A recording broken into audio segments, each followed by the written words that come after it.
hartzen dute azukre kopurua, grados Brix. Eta 6 eta 8 artean balima dago, sartzen dira. Baina 8-tik gora balima dago, ez dira sartzen, indartsu egia da. Landareak egurra emango dio, zailduko dio infekzioa. Beraz, egia da, zorriak aukeratzen dutela. Espeziak noski, zorri mota asko dagoela, bakoitza bere landeareari egokituta. Tomatearen zorria eta larrosaren zorria desberdinak dira. Espezialdua daude, bere harremanetan, hori aipatu dugun harreman berezi horietan, ez? Beraiek nabarmentzen dute landarea gaixori balima dago edo ez. Landarea ondo dagoenean ez dute erasotzen. Guk askotan ikusten dugu hemen zorriak herrietan, eta hori da txakurrak hor pixa egite dutelako. Eta pixa egiten du lurra erre, eta landareari nitrogeno asko eman, eta gaixotzen da. Baina zorriak nahi dutena da nitrogenoa, ez azukrea. Orduan, azukrea kaleratzen dute inorriak hartzeko, gehiegi baitago. Ez dute hainbeste nahi, baina nitrogeno proteinak egiteko nitrogenoa behar dute, eta landare gaixoak edo nitrogeno gehiegi dauzkatenak horiek dute gustoko. Beraz, totoa ez dago inor hemen, auzo hau honetan, insektoen artean edo, eta hau.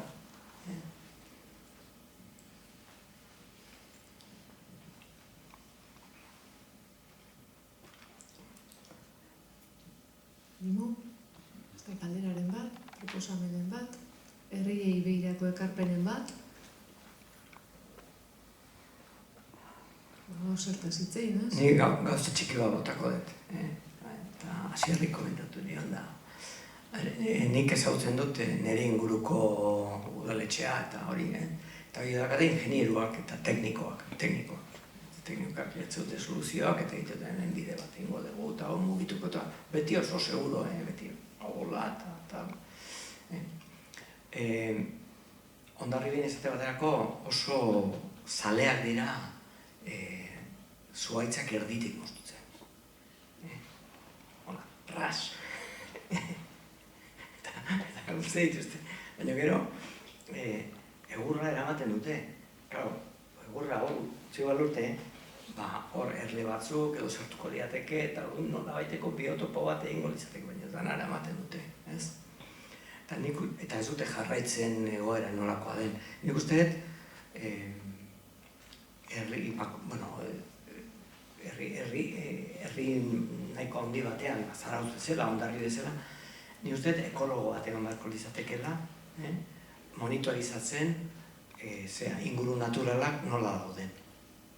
Diputazioak ordainduta edo ez, baina nola baiteko jarraipen bat egin behar da. Ezin dira aktuazioak egin da gero ahaztu. Gero, ez dakigu zergatik, baina ez du funtzionatu. Ez diozu jarraipenik egin. Izan behar duzu zein da helburua. Eta horretako badago jendea. Aldeno, aipatzen nuen,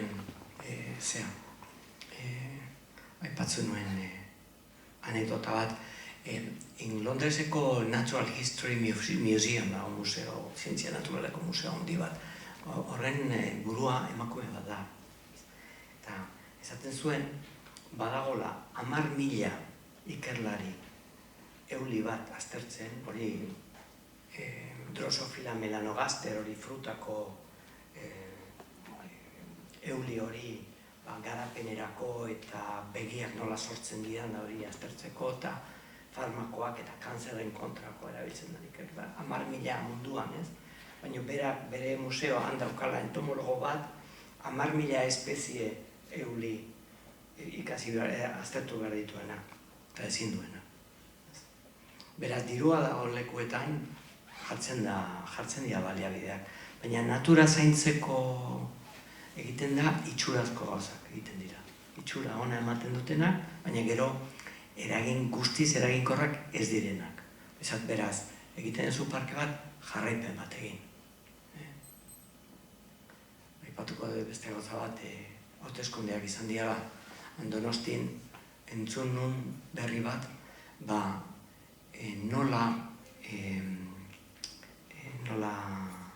basatitu nahi zutela Donostia pixkat landare autoktono gehiago sartzeko eta gomendio batzuk egiteko, eta plan bat egingo zutela Donostin. Ez dakit zuek entzun duzuen azkeneko hauteskondea baino lehen.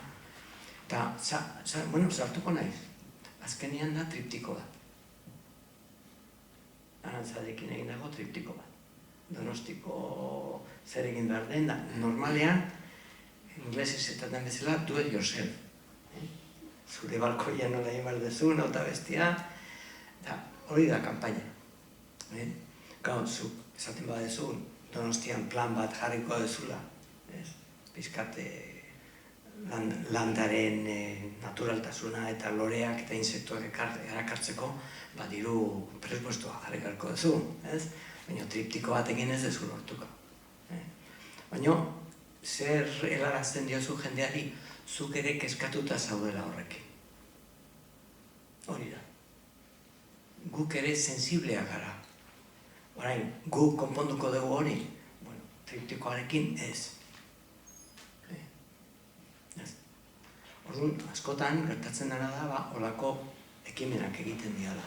Itxurazkoak, ez dakitia, asmotxarrekin egiten dian ere, ez dakit. Baina egia da, helburua da jendeari gertutasun bat erakusteko, baina gero, benetan, nahi badezu zerbait egin, hor dirua jarri badezu. Edo eskatu jaularitzari, edo eskatu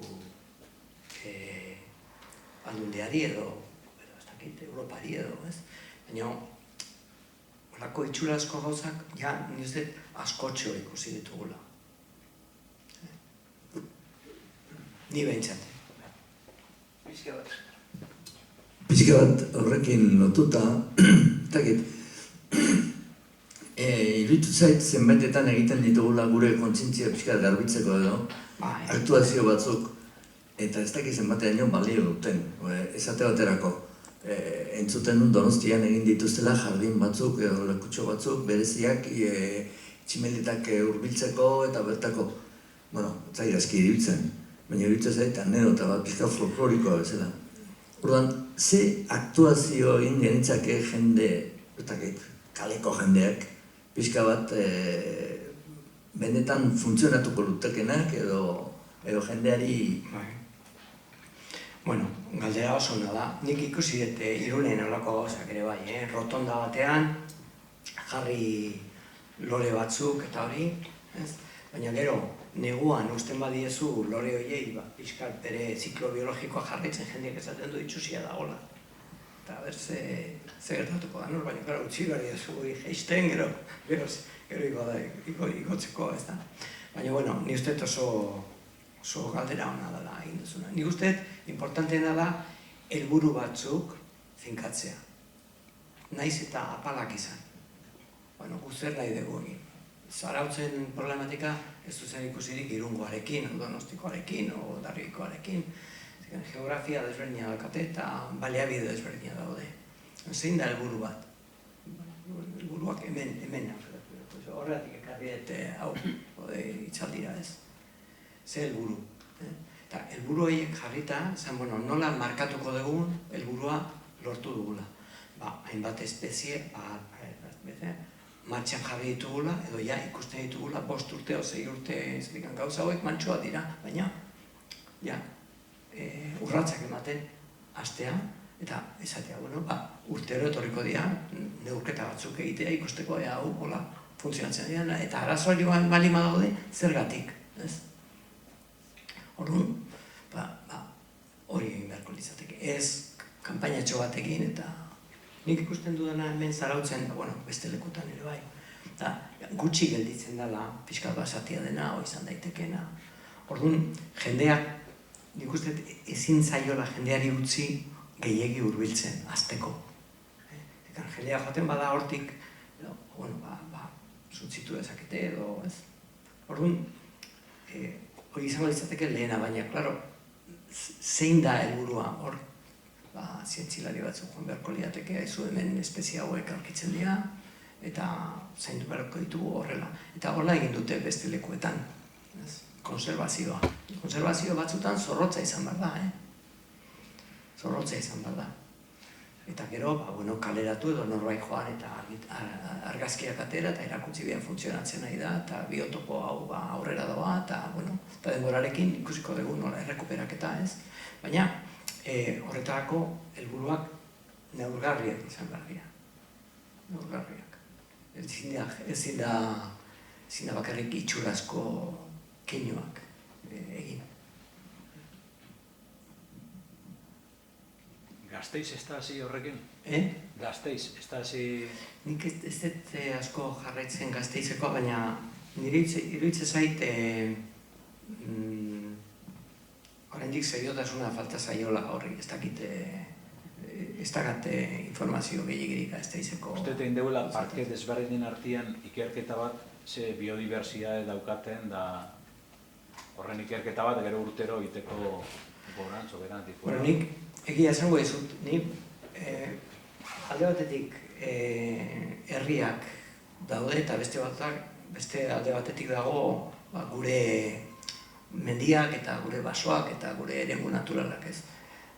Nik uste gure kontzientziaziorako oso ona dela parketan neurtzeko eta intsektuak ekartzeko eta hori, baina parketan miraririk ezin da egin. Hiri baten erdian Disneylandia montatzea ez da posible. Uste hortan realistak izan behar degula. Baina ona da jendeari kontzientzia hori emateko. Gaztei batez ere, eskoletan eta asko dago egiteko, eta horretako bai. Baina non egin behar dugu lan? Herritik kanpo. Basoetan, lurzoroetan, nekazaritzan, hor poblazio gutxi dauden lekutan, hor hainbat praktikak debekatu eta esan, baina jarraipen bat egin beharko diogu horri, ez? Nik ikusi dutolako programak eta hori Bilbon ere bai. Bilbon, oso zaila da horako gauzat egiten. Nik ikusi eta Azkuna zentroan horako arkitektura bat, erleak hemendik etorriko dira eta sartuko dira barrura eta esan ziaten nahi zuze, pentsatzen zuta ez da erlerik etorriko Azkuna zentrora. Zuko loreak jarriko dituzu, baina erleak ez daude inguruan. Hoi da pixkat jakinezaren mugituko gauza bat daukat hemen. Camusek esaten zuena, ez?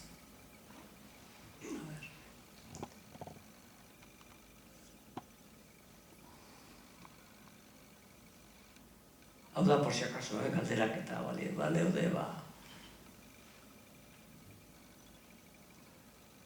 Bueno, hau hitz egiten nahi, nola dena antolatua gustatzen zaigun dena, Versalles, eta hola.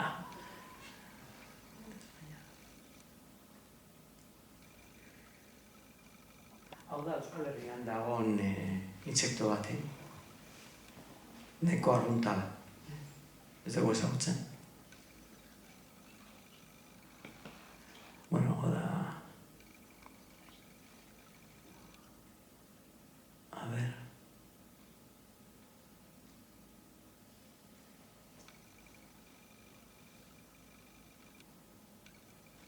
Hau da, Irungo leku hori, negua nola itxura hori zaukan. Ja ez dute berriro egin. Hau da, Camusek izaten zuena, ez? Irakurri dezakezu,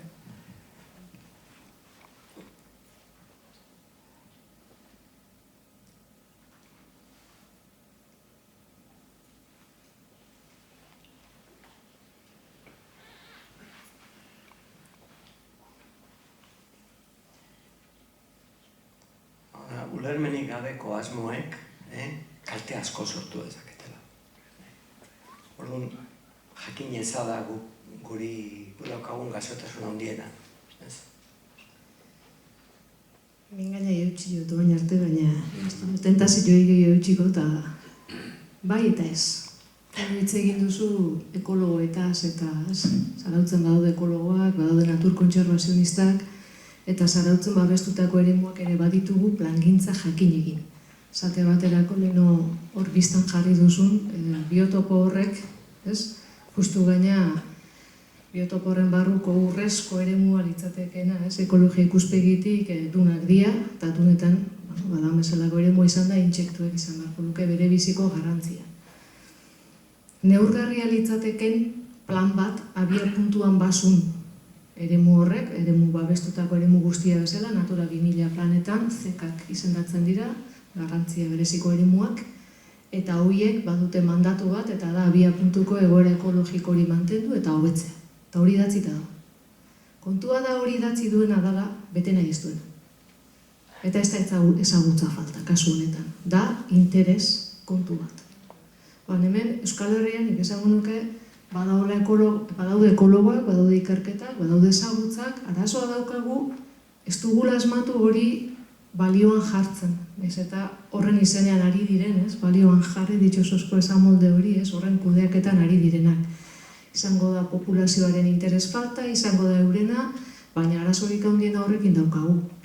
Ikerketak egin dira, eta egiten dira, baina momentu honetan, eta identifikatzen dira normalean, eremuetan non dauden arrisku handieneko eragileak. Biotopoaren kasuan, horkotuna sistemari begira jartzen baldin bagara, hor arrisku handiena da bertako golfaren kudeaketarako egiten diren kudeaketa lanak, landarediarenak, eta hor sartzen da ura, ureztatzea, eta urestatze horrekin batea, ezein beste ureztatzena beste kontu bada, baina da bertako landaredi artifizial hori mantentzeko behar diren ongarriztatze eta insektizida eta hori guztiak. Eguneroko jarduna da. Nolabait onartu da, kontserbazioaren izanean halako tartebide bat kontua da eta derrigortuta da, kudeaketa plan bat betetzera edo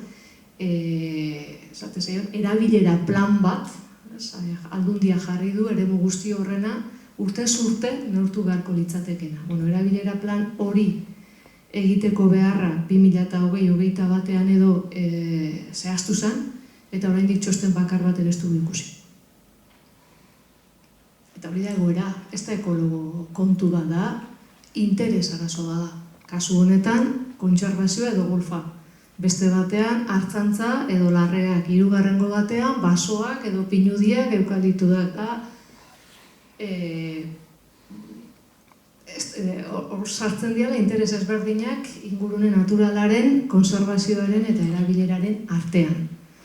Eta hortxe daude, esan nahi dut, ez dakit batzutan esaten da gizarteak, ez dauka kontzientzia nik ez dakit hola da, ez dakidana da, bada hola nahiko ezagutza jarduera batzuk mugatzeko edo debekatzeko natur kontserbazioa lehen etxineko bagenuke.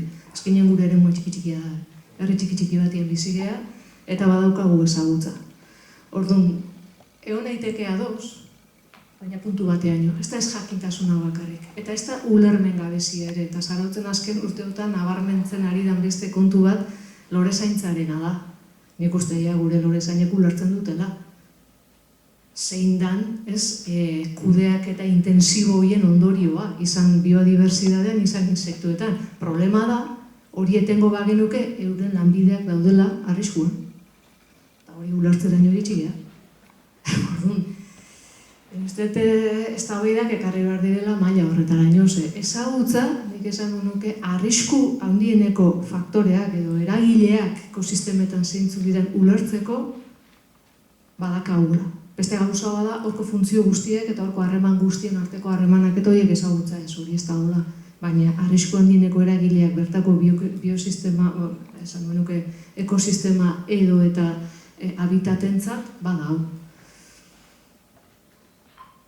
Nolai, horren izenean kudeaketa eraginkorra izateko nik ez da giltzik. Eko argia, Osana, ez? Eta inor norbait ez pau konforme, hartu mikrofonua, ez dela hemen monopolizatzeitu diskursoak eta listo. Esan behar dut, hemen asko ezagunak dira, Akamurka Naturtaldea zorrotzari dela, duna horren konservazioan, argibideak eta eginkizuna kontrolatu nahian, baina ezin dugu. Ezin dugu, etengabe, igual komeni da gauza batzu jakinaraztea, baina arartekoaren ganaino iritsita daude. Administrazioak ez ditulako, bere bete beharrak betetzen eta ez digulako informaziorik ematen, ez? Udalari galdetu diogu zein dan kudeaketa urtero aurkeztu beharreko kudeaketa plan horren aurrenengo urtea. Noiz hasten da aurrenengo urte hori, zein bat pasadia eta oraindik ez daukagu txosten hori. Txosten hori aurkeztu behar du golfak, hori ere egia da.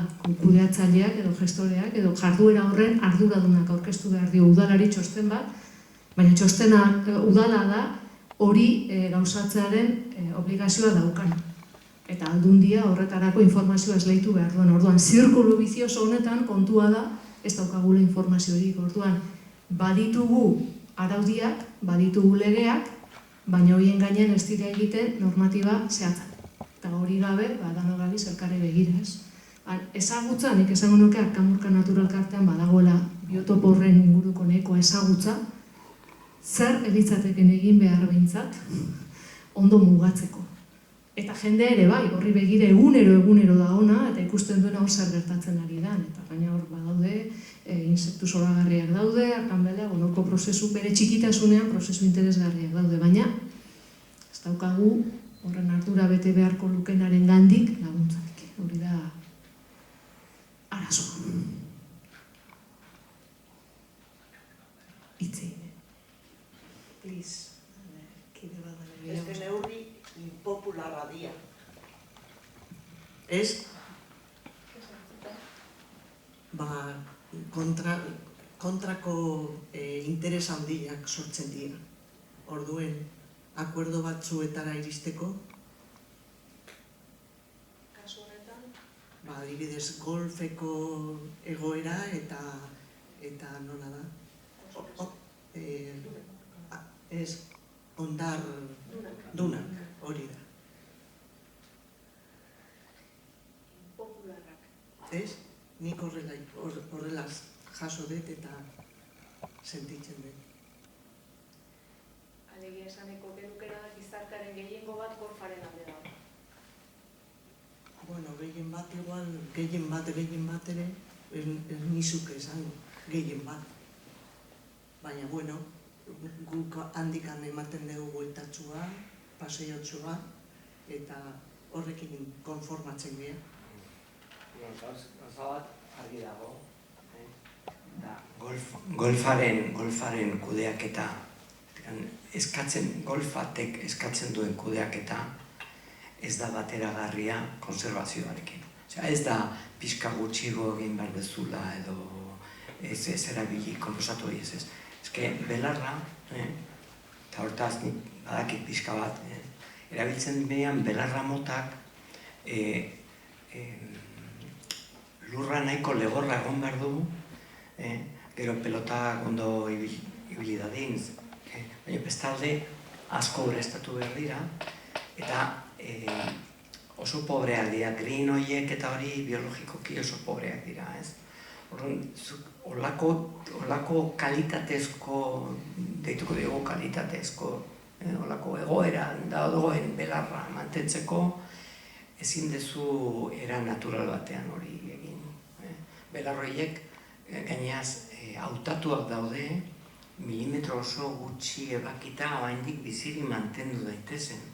Ez dakit ulertzen azaltzen dudan, ez? Normalean zu golako mozketa bat egiten baduzu, belarra bat biltzen da.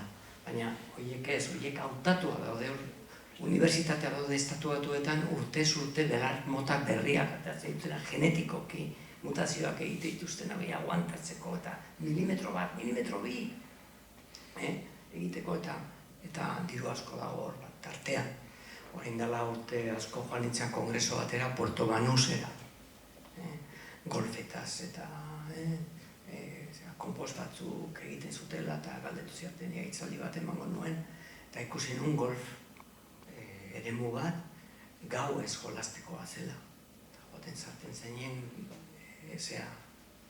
piztan eta argiak piztutzen ziren hori jekeak eta jolatzen duten lekoak dira. Horrekin dana esan da dago. Beraz, greenkeeperrak dibiltzen dianak hor, goizeko lautan ez datzen zian, da ikuskatzen zituzten denak. Jeke batek pelota espadu sartzen, kritikatuko du greenkeeperra, onjoa ikusi duglako eta pelota ez duelako ondo funtzionatu. Naiz eta handik ez pasa, osama posako. eta greenkeeperrak kalera, Osea, hor diktadura bat dago, diruaren eta aldetik, eta golfa da. Hor nik uste dut Gaitziberrek esaten duna, ez dira bateragarriak. Ez da bateragarria. Ez dakit ikusi duzuen telebistan golf torneoak nola zingirak edo hor dauzkaten ura urdina da. Ez kolora botatzen diote urari telebistan. Urdina agertu da din. Ez da hor da, ez polita, ez botatzen diote. Kupiderik gabe. Osea, zan nahi dut, negozio hori dela ezaguna da, nolakoa da. Ez da bateragarria. Hola, zuzenia. Holako borrokak erabateko adialako, otzeko du, beste zera bateako. Aurreko urtean, nire bintzat igarri egin zitzaidan, famatu gintzan, leheno alemanak aipatu dituzu, eta asko itzein daiteke batzun, herrialde batzun eta besten kontu ez, baina Lidl supermarkatuak jarrizun salgai etxeetan insektuentzako abiak edo irudikatzen zituen alako dispositibo txiki bat balkoietan zintzilikatzeko. Hotela, ez dakit zian alako etzan gauza handi bat, nik ikusi nun, tamaina hau, eta hor egitura diferenteak zeuden, eta helburuzun nolabait insektuak balkoietan, herrietan, etxe arruntetan, balkoietan horiek zintzilikatu, eta intsektuak ugaritzeko, eta kanpaina oso interesgarria izan zen, zenun baite belaxe bukatu zian zera horiek, kari horiek, eta nik ulertzet, horrek esan nahi dula, badaola interesa, eta badaola, jendearengan sortzen dula, kezka bat bada hola, ez Lidl supermerkatuetan bukatzen baldin maia, horrenengo astean alako kontuak. Nire galdera da, leheno esan duzu, itxurazko kontuak iteiala, olako neurri, ez dakit zenbateraino dan hori esanguratsua, ez dakit, zuk esaten duzuna dalako arazo, nork neurtzen du horren inpaktua. Zuk saldu dituzu katxar hori danak, baina nor ari da ikusten, benetan hotel edo abi horietan zerbait gertatzen den, edo 6 hilabetera hori dana bukatzen dute, ez dakit, eduki ontzietan orduan. Ba ote da hon, olako, ez dakit, kulturarik, oiturarik nunbait esate baterako badaude herrialde batzuk, Inglaterra eta olakoak eta hegaztizalean direnak, eta jende pila bat, ornitologian eta hor dabil. Insektuen munduan, insektuzaleak, demagun, ze jende klase da, osertan nahi dira, edo nun daude hemen baditugu elkarte batzuk Euskal Herrian, nahi nuke jakin, zein dabilen horren bueltan, edo jendea nola harremantzen da hor, ze kultura da hon, gure artean horrekiko. Erresuma Batuan tradizio handia dago. Erresuma Batuan tradizio handia dago, baina dana elkarrekin dator. Insektu zalea direnak, egongo dira, baina horiek ia beti landare zalea dira eta gazti zalea dira. Pixka gehiago batetik edo bestetik, baina normalean dana konservazioen aldeko jendea da. Baina Ingalaterran bai badagola kultura handia horren aldekoa. Eta gauza asko egin dira. Gainera nik jarraitzen dut British Ecological Society, eta horiek intsektuen inguruan lokalizatu dituzte espezie batzuk berantz doazenak eta atera dute dokumentazio bat, eta dokumentazio horretan azaltzen da gehien ezagutzen diren espezieak dira gutxien sufritzen dutenak. Zergatik, nola jarraitzen ditugun, berantz doazenean, beraien zikloa zein da, belarra hau falta da, edo sartu beharko ditugu gure eremuetan, holako landare gehiago eta igotzen dira, edo nekazaritzan holako eremu batzuk jarri beretan. Baina ezagutzen ez dituguna, ondo ezagutzen ez dituguna, horiek dira berak albazenak, ez dakigu zer behar duten horiek. Zer dan beraien saltsan ibiltzen dian, beraien artean saltsan dakaten izakiak ez dira ezagutzen, horiek bai bera doaz. Beraz, ezagutzak ematen dizu aukera neurriak hartzeko intsektu mota batzuekin. Baina bai, zaletasuna dago, baina denak esaten dute informazio falta badagola. Nik uste Frantzian ere bai, baina nik oberena Inglaterran ikusi dut, eta gero Alemanien ere bai. Alemanian zaletasuna dago, baina Alemania oso herri industriala da. Eta badaude aleman asko, ez dutela ezer jakin nahi, hortaz badaude batzuk. Inglaterran jende asko dago. Eta hemen Euskal Herrian, Euskal Herri bueltan? Nik uste dut badagoela zaletasuna, baina ez dagoela jende asko horretan ibiltzen dena. Beste herrialdeekin konparatuz, batez ere Erresuma Batuarekin, ez dagoela inbeste, baina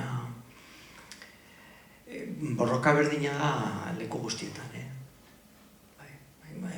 Inglaterran golf leku asko dago, eta horiekin arazoa betikoa da. Leheno aipatu duzuen asunto horretaz, erleentzako abi horietaz, eta nik hemen daukat, ez dakit berandu egingo zaigun edo.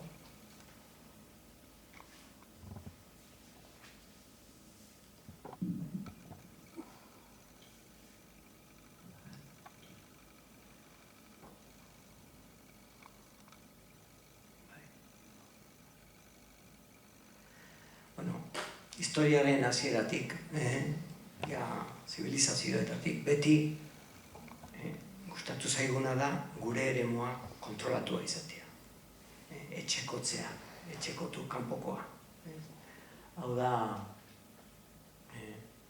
egipziarren pintura, ikusten duzu landareak kokatuak daudela bere lekuetan, beraiek ateratzen dian lekutan. Eta gero, hau da, Granadako Alhambra, hemen ere bai ikusten da. Baina gure, ez dakit, adibide izugarriena da Frantziako Luis XIVko jardinak, ez da? Hau ez dira jardinak, hau da nolabaiteko arkitekturako lan bat, ez? Landareak moztu eta egokitu forma geometriko batzuekin, natura menderatzea. Natura menderatzea. Eta golfeko olako eremuak edo inglesak hainbeste lantzen dituzten belar zati horiek. Hoi da erakusteko nik kontrolatzen dut hau. Ni naiz hemengo jefia, ni daukat boterea. Eta hau zen, Luis XIVk izaten duzena, nik hau natura menderatzen dut. Eta nik ez dut baratz bat eduki behar jateko, bakarrik nik ikusteko. Garai hartan, 16. mendean, 17. mendean, jendeak gozea pasatzen zuen, baina beak ez zaukan janaririk hemen. Bere beste baratzak bazitun, Ez dakizuten, Luis XIV udare bat jan nahi zula egunero. Eta esan zion bere baratzako tipoari, egin nahi dezuna, baina nik egunero udare bat jan behar dut. Baina frigorifikoak gabe, huevo, eta lortzen zuen. Hoi da, boterea, erakustea, jendeak izadiak menderatzen dezu. Eta hau da, arrokeri bat. Hau da, nik hau kontrolatzen dut. Hau ez da jateko, hau da bakarrik ikusteko. Eta nire bizitariak ikusteko nik nolako erregea nahi zen. Hori gure jardinetan ere egiten dugu. Eta hoteletan. Hau da, Luis XIV baino norberaren etxean. Eta hau ez da intsektuekin edo izadiekin partitzeko zerbait ez. Hau da nire etxearen estensio bat, luzapen bat. Baina ez diateke hola izan beharko. Hau da, partitzeko, naturarekin partitzeko eremu bat. Besteak egon dira milioika urteak gu baino lehen. Hau parte, gu errespetu pixkat zor diegu ez dago. Holakorik ezin dugu egin. Hau guztiz arrotza da. Baina hau da, pixkat obsesio baten erakustaldia. Eta hori kendu behar dugu burutik. Eta ez badugu kentzen etorriko da, etorriko da. Eta golfa bukatuko da, eta bukatuko da. Eta hori bukatuko da. Baina, hau gure buruan dagoen zerbait. Gauzak menderatzeko obsesioa. Eta naturari ez ezer utzi. Nik ulertzen dut guk moskito bat etxean nahi ez izatea. Baina kanpoan, zigarko zaio ibiltzen hortikan, ez?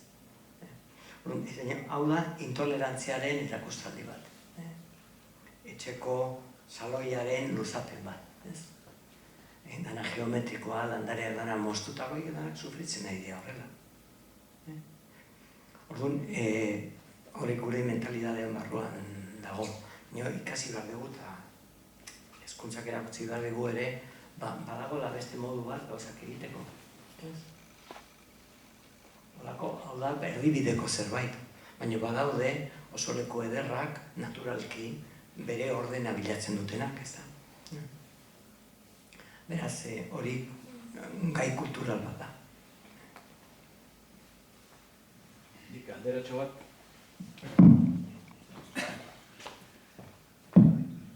Aipatu duzu, Australian zela erabanen bihar esan zuten insektoak behien kaka jateko, degradatzeko.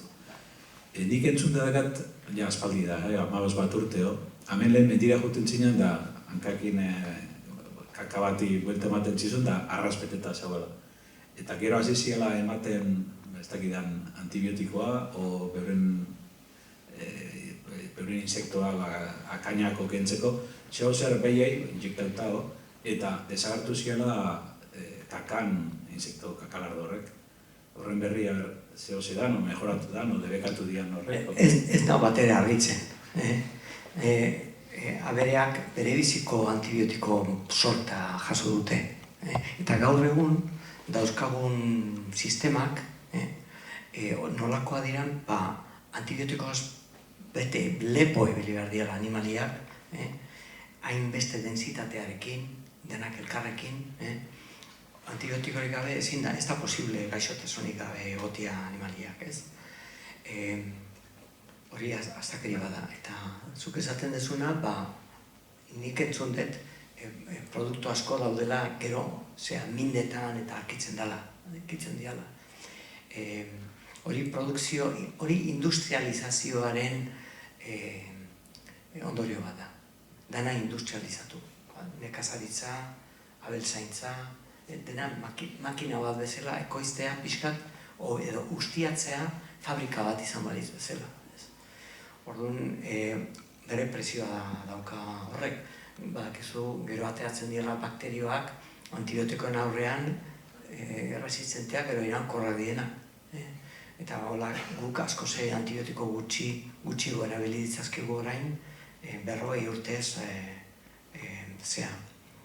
gehiegizko erabilera izan arren. Hori gure pekatua da. Gure pekatua da, baina Aitziberek esan duzena, hor interes batzuk daude. Antibiotikoekin, badakigu zein den interesa, ez? Agortu arte, bukatu arte, eta gero soluzioa ez da ez gutxi erabili, ez? Beste antibiotiko bat sortuko dugu.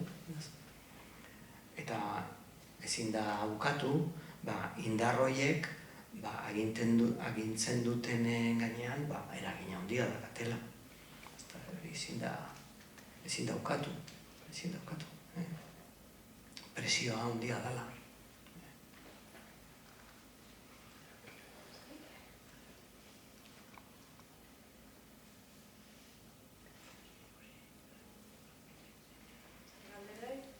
Kezkai, beste zalantzaik.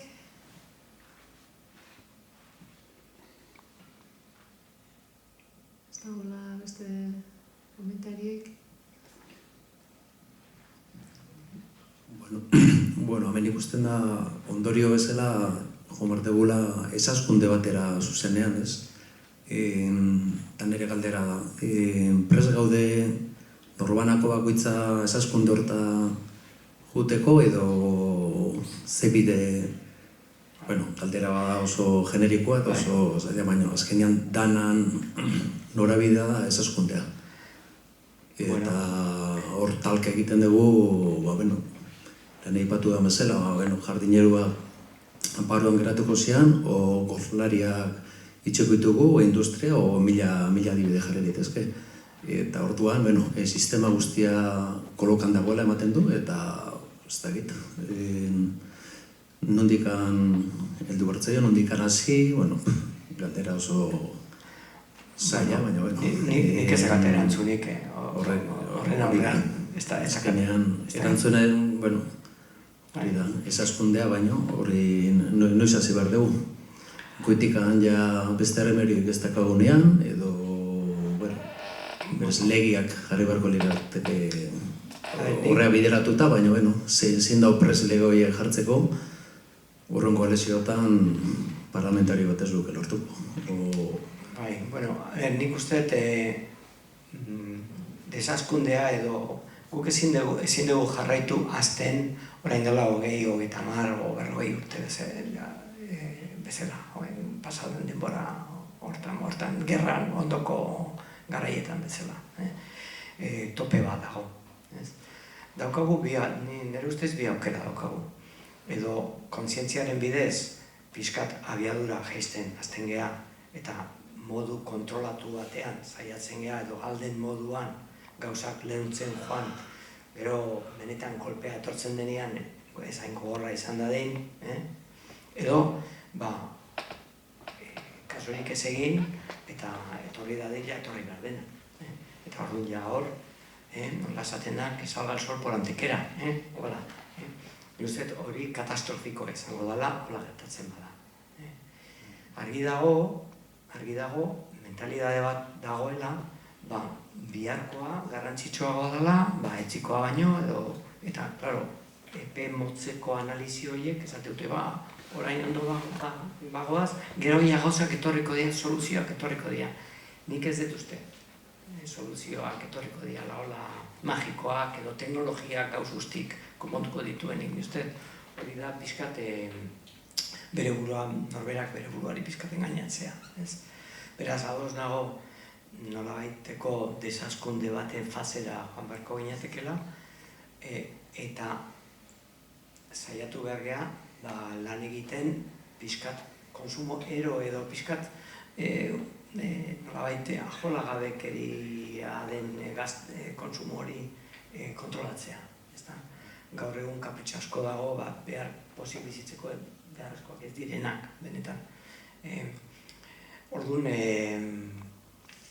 ni uste saiatu behar garela, lortuko dugun, ni uste jende asko kontra egongo dela, interesak epe motzeko guak direlako, eta nahiko dutela, lan postua gari, baina nik uste, lorezainen asuntoak berbideratu daitekela, berbideratu daitekela hori, ez da okerrena. Hori ez da okerrena. Ni Formula 1ko pilotoekin problema gehiago izango nuke. Horiek, baina lore zaintzan edo... Euskal Herri maila ekarri eta kotxe fabrikana izango litzake. Bai. Adibide ere gangarbiena. Kotxe fabrikak agian... Industria hondiena kotxean ditugu eta... Bai, igual autobus gehiago emarko dute, autobus gehiago eta kotxe gutxiago.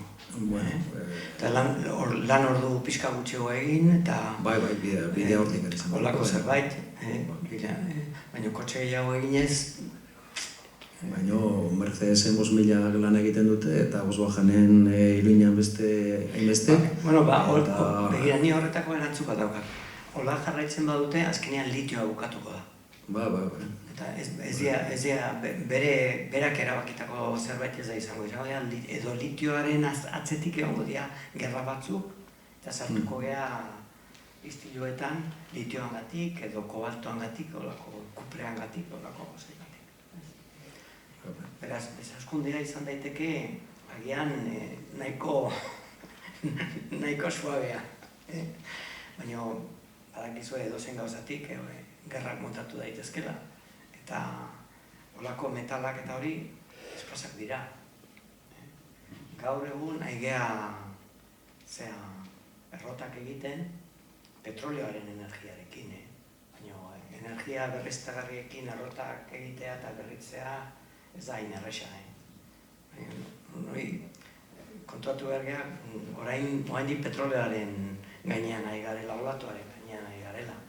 Baina hori, klima edo ez klima, petrolioa agortuko da. Orduan, ja ez da eztabaidarik egongo. Baina, karo, orduan ningo dugu, plasta paretan kontra. Izango da, realitatearen pareta. Orduan, ni uste, bizkorrena da, pixkat saiatzea, hau da, energia hori ospitalentzako edo hezkuntzarako edo pixkat garrantzitsua dian prozesuetarako, baina norberak kotxe bat o bi eukitzea, pues, igual ez da indarrezkoa ez.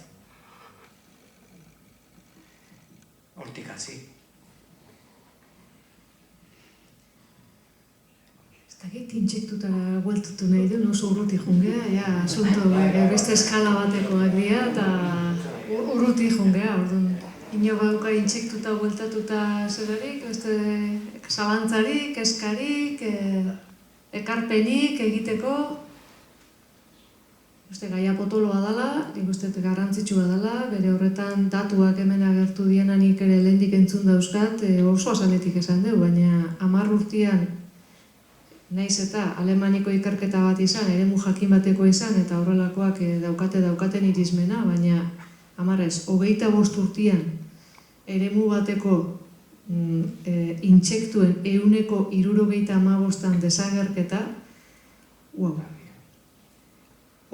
nik ez dakit horren irizmena, beste eremutara, Europan bertan edo zein da, baina datua izugarria da, esan nahi dut, ez da edo zer gauza, interesgarria litzateke jakitea, beste bizidunekin horrek euki beharko luke bai ala bai, bere isla bat, egaztitan, intsektu jale guztietan, orduan, baina datua bere momentuan Brasilen eta olako Amazonian da entzuten genitun, ez da tontokeri bat, orduan, pena, igual Euskal Herrian ez eukitzea ez daki dauden, hemen elkarteak badaude, Arantzadi dago, beste elkarte batzuk ere badaude, nik ez dakit epea induzeko ikarketak egiten nahi dian ainarrepikakorrak, baina interesgarria litzateke ikustea, hori dimensio horretan gertatzen ari da, baina hori 25 urtean 175, epa.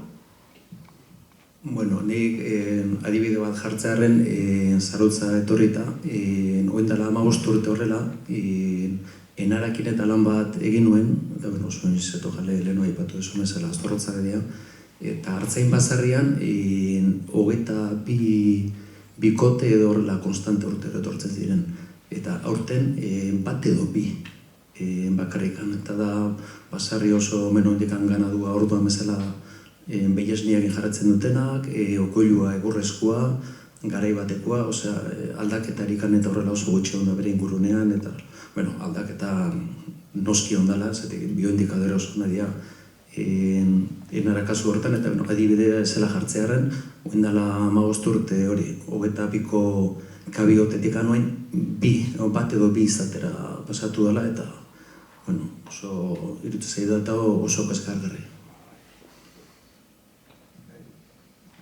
Horrek dena esaten du, ez?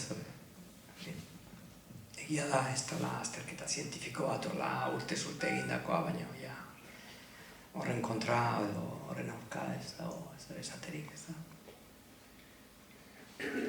Justo gantxe, Europar Batasunean do bosketa bat, biodibertsitatea Europar Batasunean doan bosketa bat, Europako biodibertsitatea berreskuratzeko ez dakidan 130 o 122 irakorri izan dut, eta lehenengo fasea pasatu zuen justo, bigarren bosketan egon da empate, eta uste dela guztiak 7 parlamentua boskatzen dugu plan horrekin aurrera segi, ala ez.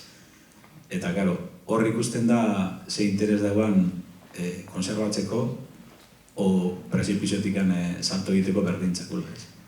Eta, gero, ni nahi generazio batekoa Feliz Rodríguez de la Fuentekin hasi ginenak, eta ben asko goz. Eta nik uste falta da, oan olako gauza bat, oango gazteak erakartzeko, ez? Oan dala azte bat, egon da dokumental bat hor bigarren katean, tximiletak eta erleak, eta oso polita, esaten, jode, bau da bidea, ez? Eta pixka bat, nahi ala ez ikusi, eta hori ikusten honak ezin dugu kontrain, hori da niretzat garrantzitsua. Politikaria ez dute ikusten, ez, dokumental horrek. Bueno, nik gauza bat bai esango nuke horren inguruan. Krisialdi ekonomikoak etortzen dienean,